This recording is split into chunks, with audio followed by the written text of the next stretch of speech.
konke lokwendawo ukhumbula ukuthi unawo emandla ekwenda ukuthi kube impumelelo phinze unawo emandla ekwenda ukuthi kuthandzeke naku labanye. Mbukeli sivakashela ke indzawo yasesitsheni lapho sithole khona sonkondlo wethu lothi yena uma abhala usuka acabanga umphefumulo phinze nakahaya make sure ukuthi akakushiyeli ngephandle. Siphinze sathola ke mbukeli nemvebe inhlanhla mabuza lotveba ngeluthando. I am fortunate mabuza, this is Tandla nenkondlo siyanimukela. Babe sililo sebantwana bakho bakhala emhlabeni. Bathi emhlabeni wasemhlabeni bona badukelana nekuphila mhlabona embeza babo badukele emaweni. Bathi bona embeza babo badukele emaweni emhlaba aphume emakhaba sibawuphanda bakhohlwa kuthandaza. Base bakhonta imali kakhulu umkhule ngoba uvele eceleni. Bathi mhlawumbe usengavuka Umnazaretha aphethe emakhasi sifunze kabanti ngoJohane. Uyususithe mfoka amalingo uyifunze kahle lencwadi. Uyifunze ngathi uyagcina kuphila mfoka amalingo. Mhlambe basengakuthola kuphile simene sekuphila nawo banika kuphile emagameni ekuphila. Ake ngithule nami ukukhulume yona lenkondlo. Bathi ngumnazaretha. Libito lami lekutalwa ngithanda umusa ngakamalinga sibongo. Nakuma media platform ngibhale Thanda Umusa Malinga Poet. Le stage name it's Umnazaretha. So most people bangathi ngalomnazaretha if ngiperform. So lomnazaretha ligama lami lengilifananisa ngokuthi ngingumuntu lophethe umntwana.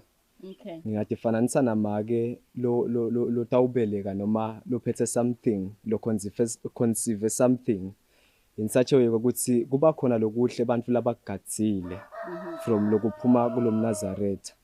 For instance ngingasho ukuthi ngiconcern about umphefumulo. Okay. Kuthi emotionally wena uphatheke kanjani lenkondlo nayifika kuwe itawufika kanjani ikulaphe kanjani spiritually. Ngiyakuva ukuthi inkondlo takho tilapha umphefumulo uconcern ngekulapha imiphefumulo kahle. Yes. Ubhala hlobo luni le tinkondlo? Ngingasho ukuthi ngibhala tinkondlo delisize. Okay. Yes. So lesinye isikhathi nje most people baye complain ngithi you are too emotional, uyasikhalisa whenever I perform. So lelisizi ngingasho ukuthi it's my background la ngikhulele khona. Noma impilo yami ngikhule vele ngiselisizini. Kulesinye isikhathi ngaze ngafisa ukuthi iphuca umphefumulo. But through inkondlo ngilangeva khona ngazuthi ngila ngakhipha khona kufa kwami ngekhathi kimi emphefumulweni. Ngoba ngaba nelithemba lokuthi lokufa kwami ngiko lokungaphilisa sive. And most of them kuyabaphilisa. So ngiyengifokode kakhulu ngithola ema comments ukuthi cha ukhuluma lenzaba ngazuthi bokhuluma nami ngathi bocondzekile. Yes madam. Okay, since usho nayo ukuthi bantu bayasitakala ngenkondlo takho. Waqala nini kahle kahle kwenda inkondlo? Wangazuthi sona studio. Cha ngisho ukuthi ngimncane etinkondlweni. Okay. But kuna 9 fona lekuthiwa sikhathi. Sikhathi into lemculo kakhulu bani lekufanele bayi notice. Because yonke info inesikhathi sayo. Exactly. Around 2018 when I was doing Form 1 at my secondary level. Kwabane kwekuthi yathi lelijaleli kukhona info lenalo maybe magama lo amnanzi even if ngiapproacha umuntu noma ngiapproacha tishela sibana hawo yena mfana wena uwakukhuluma mnanzi kaso nalo ukuthi beba concern hawo nafuna Swati hamba kulo bhutilo ya. So from my grade 2 from primary level nje bengifundza incwadi tesiswati nje botishela bamcishe bonke bebangifundisa incwadi tesiswati. So kwahamba lapho so ngagcina nami ngifike kuleso sigaba. So ngaqala ke ipoetry late November 2021. Kelwa ngibani ke ngiwangiva ukuthi wayiqala uwethfana. Yes madam. Then ngiyathi ukuthi impunga ayiqala uwethfana but ezusahamba endleleni there are people who will be interested ekusitheni kulomsebenzi wakho. Khona into lokusitako noma solo uthi no mina ngiyakhona kuyibamba ngekhaya. Hey angathi ngayichaza kanjani kodwa ngiyichaza. Okay. Lenzaba ithi ngathi nangicala kwenta lo msebenzi ngahlangana nalelinye elijali ngisebenzisana nalo nje lesitawukhipha ialbum nalo ithi emhlabeni wasemhlabeni lesichakade ngayo nakubantu. So lelijabu elikade lacala lincane assistwa ngolomnye umfundisi wakumahlanya bathi ngikholeni wakafakuthe lobhala incwadi zetinkondlo. One of his poems nje ngisochaka.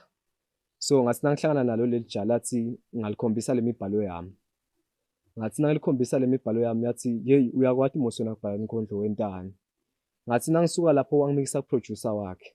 So ngathi nangifika lo producer wakhe wafike lo producer wangi-assista ngathi lento unayo le concept but kuze kuthi inakeke nokuthi udwebe isithombe sebantu ngento akaso. Lokusho ukuthi kafishane wangipha lobuciko ngoba yena beka ku music akakhi hip hop twister le pop inyana. So from there ngabanjwa nguye ngesandla ngachubeka nalo mnye mfowethu sasebenza Lizo. Sachubeka sasebenta even today solo ngibo labangisekelakho kulo msebenzi wenkondlo. So ngeke ke nefamily yami ngishiye ngaphandle. Ithe nje nayicala kubona ngiphuma ku observer ngiphuma eSwati newspaper. Bacala lapho banothisa ukuthi hawu vele lento ikhona mbamba lento lakhuluma ngayo.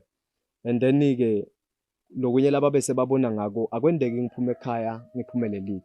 Okay. Inkondlo mina ngingasho ukuthi isinkwa sami namuhla.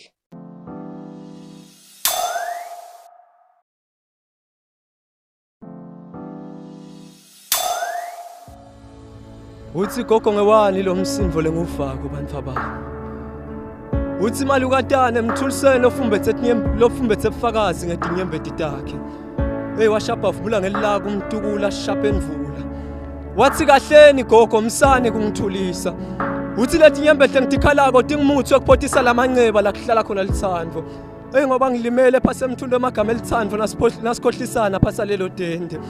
Athi mhlasimbe nyembeti tami iphenduka elitsaka athi babishise labahlakaniphile. Athi lo mnye mfoka amalinga liye labuta lithandvo lathi bobani laba ngoba ngibada bakatfunywa isikhathi. Ekona bafike kanjani emagcekeni elithandvo. Wathi gogo yima kancane mdukulu. Washa sonzela lethi imbendulo ngelibhoko lakhe. Wathi laba ngilebe bafucwe inkhanuko laba bafucetele netaxini elithandvo nabanyuka malagwane ngesivinini lesisetulu. Eka nelanga bese liya ngasemtsha wendoda loti lahla kunina. Nesimo selitulu sibese siyagucubala la seliyana mfoka amalinga. Eka neto bekutinyembeti taboma ke besililo ngenxa yena nanikhohla ingomba nemithetho yemgwaqo. Enalo litekisi lahle nanigicita abantu bami. Uthi gogo mina ngiyasola mdukulu. Engathi nina sengididla kakhulu etsakamiva secane kundzaka imiva ningabe niseva kanisiphetho sako kufa lokho. Yathi inkondlo yima kancane mfoka amalinga. Ungabe usakhuluma bangaze bathi ukhulume kakhulu. Ake ngithule nami ukukhulume yona lenkondlo. Bathi Umnazaretha. Okay, so ufisile nichubeka ne-poetry noma ne-schedule yakho nje ukuthi okay after 3 years ngiyaphuma ka-poetry I'm going to do something else ngishela abamfana nabo bato khona kuba busy. What are your future plans? Ngeke ngiphume ka-poetry ngingadzabule mavi. Okay, that's yes. Nice. Ngeke ngiphume ka-poet ngingafiki to the level ukuthi ngifuna 2 years kumasoma awards na onke ema-awards lataba khona la Swatini nginginombolo 1. Kwanyalo kusekhona laba top awule ngibalandzelakho noma ngabe bona beva ngazuthi mina sengiyoreach le level yabo. Mina ngekwami ngisengayi-reach because la ngifuna kuyi-reach khona ngifuna kusebentela kwekuthi nabo beve ukuthi hey leli jali yakhahlela leli kuze kusho mina ngiphakamise Tandla ngithi hayi sebangachubeka ke. Kodwa nje lithi iqiniso ngifisile kwekuthi ngihambe ka-poetry baze bantu basitakale njengoba ngichazile ukuthi spiritual. Basitakale noma inkinga ke labahlangabetana nabo nade emakhaya bakhona ekuchache abantu through my poetry because i-aim yami yokubhala i-poem akusiko ukuthi ngifuna ukukhompyutha noma ngifuna ukuchaza abantu noma ngifuna bocheri bangivume ngekuthi mina nangicala kudlala semagama bona no. I-aim yami ukuthi kuphila umuntu ngekhathi kwakhe because sibaningi nje sibantu sihamba sifile ngakhathi kwethu. Lo mnyukhanzo siyesaba khuluma nebantu yabo. So ngingasho ukuthi mina i-poem ngiyisebenzisa i-counseling noma i-psychological because ihilisha lo muntu lengekhathi. So sifiso sami vele kugcina ngifike up to the level la khona abantu bagcine nje baphila. Okay. Yes. Yini ke lo yendawo ama steps lo yendawo ukuze ukuthi ufike kule goal yakho le yaye kuba the top poet in the world? Lengakusho for example ngicalile nje kule album yethu nje leyasemhlabeni wasemhlabeni. Sifeaturishe the top 5 wala kangwane ama poets. Okay. Sizama kwakha lobudlelwane nabo because ngengicambe manga lokukhona ka music ukuthi baze bakubide ngithi kudisana. So naka poetry ikhona i discrimination in such a way ukuthi hayi ifeature yakho ngeke ngiyivume mina imibhalo yakhe isemncane yabo. So luckily mina ngingasho ukuthi uNkulunkulu ungisitile ngathi nang approach labantu labo kwakhanzakala ukuthi kuba lula kimi kuba approach not because bebalula but ngina ile ngikhulume ngayo ukuthi isikhathi. So bese kusikhathi ukuthi nami mhlambe level yami la ngingafika khona lapho yabo. So ngisengasho ukuthi ngiphakamile ngingasho ukuthi bese kufika isikhathi ukuthi nangihlangana nalabantu laba ngiko lokungangenda ukuthi ngibe the best because ngibo labantu angithatha nabo bangibeke to the level ukuthi labanye bakhona ukunginotice.